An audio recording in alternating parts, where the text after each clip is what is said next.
Market Street Grill actually is very lucky to be part of a resurgence in this area. Growing into what we want to be in a small town is difficult, but it's also very rewarding, the idea that we get to be part of the story here.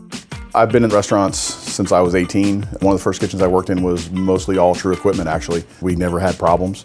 And then when I went to other kitchens running into issues with other equipment that wasn't True, it kind of pointed back to what good a brand it was. I need to know that I don't have to sweat, is this working every day? I have never had to worry about a True in my experience. We do have so many pieces that are True. We have been able to put it in numerous types of situations in our business and let it shine through.